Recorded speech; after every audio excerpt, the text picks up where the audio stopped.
అందరికీ నమస్కారం అండి. నా పేరు doctor Divya, general surgeon from విజేత హాస్పిటల్స్.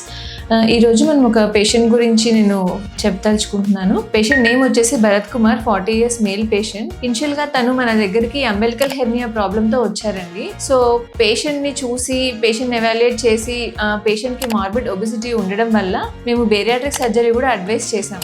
బేరియాట్రిక్ సర్జరీలో ఏం చేస్తారు, ఏం కాంప్లికేషన్స్ ఉంటాయి, ఎట్లా చేస్తారు, అన్ని ఆప్షన్స్ అన్ని ఎక్స్ప్లెయిన్ చేసాము. పేషెంట్కి అంతా సర్జరీ గురించి అవగాహన వచ్చిన తర్వాత ఆయన కన్సెంట్తో umbilical hernia repair plus bariatric surgery, so laparoscopic sleeve gastrectomy కూడా చేశామండి. పోస్ట్ ఆపరేటివ్లీ పేషెంట్ బాగా ఇంప్రూవ్ అయ్యారు వితౌట్ ఎనీ కాంప్లికేషన్స్. ఇనిషియల్లీ అతని వెయిట్ వచ్చేసి 127 kgs అండ్ బిఎంఐ వచ్చేసి 46 అండి. ఇప్పటికి సర్జరీ చేసి 2 years అవుతుంది. At present now he is 89 kgs. ఈ 2 years కూడా ఏం కాంప్లికేషన్స్ లేకుండా పేషెంట్ నార్మల్ లైఫ్ స్టైల్ ని ఎంజాయ్ చేస్తున్నారండి. ఇంతకు ముందు కన్నా కూడా ఇంకా పేషెంట్ కి కాన్ఫిడెన్స్ లెవెల్స్ ఎక్కువ అయ్యాయి వితౌట్ ఎనీ కాంప్లికేషన్స్. లైక్ మళ్ళీ ఒబిసిటీ రావడం కానీ, బిఎంఐ పెరగడం కానీ ఏం కాంప్లికేషన్స్ లేకుండా now he is doing fine. మీలో ఎవరైనా మార్బిడ్ ఒబిసిటీతో బాధపడుతుంటే మన విజేత హాస్పిటల్కి రండి. ఇక్కడ బెస్ట్ ఫ్యాకల్టీతో, బెస్ట్ ట్రీట్మెంట్ ఆప్షన్స్తో మీకు అఫోర్డబుల్ రేంజ్లో అన్ని సర్వీసెస్ ప్రొవైడ్ చేస్తున్నాం. Thank you.